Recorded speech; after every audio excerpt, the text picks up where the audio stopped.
విశాఖపట్నం ఇప్పుడు మెట్రో స్థాయి నగరంగా ఎదిగింది.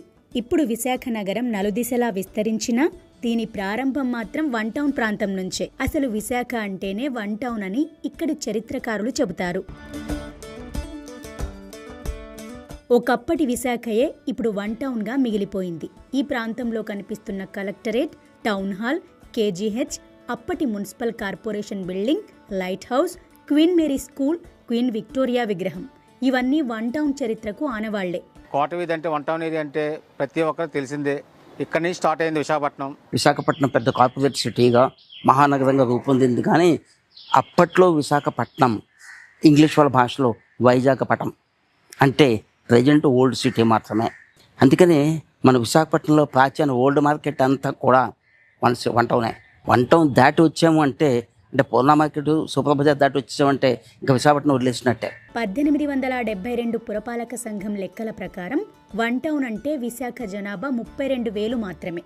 వన్ టౌన్ మినహా ఇప్పుడు మహానగరంగా ఎదిగిన విశాఖ అంతా కూడా అప్పట్లో అటవీ ప్రాంతం కావడంతో చీకటి పడితే ప్రజలు వన్ టౌన్ దాటి బయటకు వెళ్లేందుకు భయపడిపోయేవారని, కిరోసిన్ దీపాలు, ఒంటెద్దు బళ్లే లగ్జరీగా భావించేవారని చరిత్రకారులు, స్థానికులు చెప్తున్నారు. విశాఖపట్నానికి ఇక్కడ వాళ్ళ రవాణా అయ్యి అంటే ఎడ్ల బళ్ళ మీద గూడ్స్ వెహికల్ వచ్చి డంప్ చేసి ఎడ్ల బళ్ళ మీద రవాణా చేసేవారు.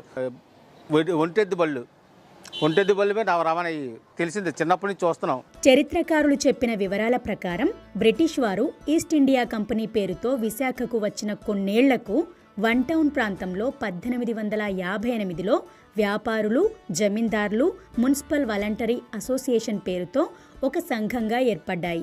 ఇది 1865లో మున్సిపల్ కమిషన్గా, 1884లో కౌన్సిల్గా మారింది. అలా క్రమంగా వన్ టౌన్ ఏరియా అభివృద్ధి మొదలైంది. రీడింగ్ రూమ్, టౌన్ హాల్, టర్న్అవుట్ సౌత్రీ, మనం AVN college, King George hospital, present collectorate ఇవన్నీ కూడా అంటే ఈస్ట్ ఇండియా పాలనలో, ఇంగ్లీష్ వాళ్ళ పాలనలో మన జమీందారుల సపోర్టుతో కట్టినవన్నీ కూడా ప్రాచీన విశాఖపట్నం అనబడే ప్రజెంట్ ఓల్డ్ సిటీకి మాత్రమే పరిమితమైనవి. అప్పట్లో విశాఖపట్నం అంటే ప్రజెంట్ రామకృష్ణ బీచ్కి, ఓల్డ్ టౌన్కి మధ్యలో ఆ పైకి ఉన్న నగరం అంతా విశాఖపట్నం.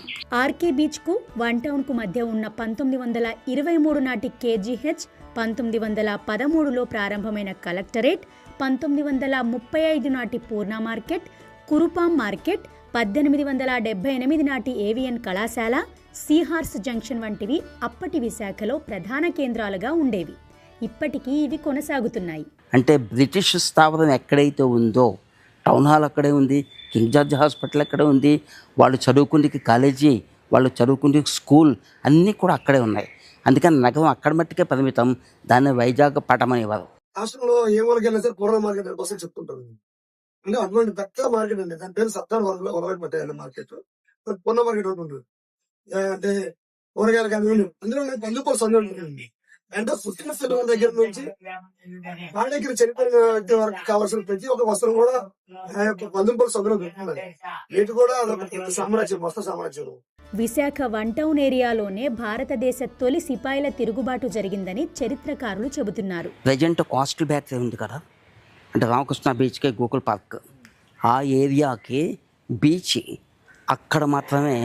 అంటే 1780లో అంటూ ఉండడం కాదు, అది చారిత్రక నేపథ్యంలో కరెక్ట్ అయిన మాట. కారణం ఏంటంటే బ్రిటిష్ వాళ్ళు వాళ్ళ లండన్ ఆర్కైవ్స్లో, వాళ్ళ రికార్డ్స్లో మొట్టమొదటిసారి సిపాయిల తిరుగుబాటు, సిపాయి మ్యూట్ని అన్న పదం వాడింది విశాఖపట్నానికి మాత్రమే.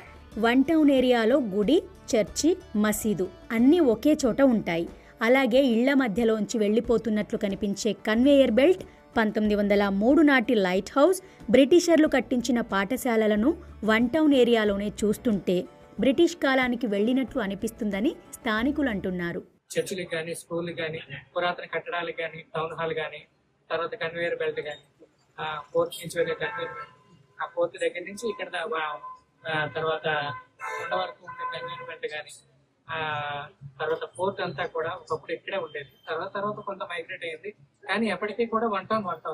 ఆ పర్వతంలో 3 మతాలకు చెందిన దేవాలయాలు ఉన్నాయి. దాన్ని రోల్ హిల్ చర్చ్ అని అంటుంటారు.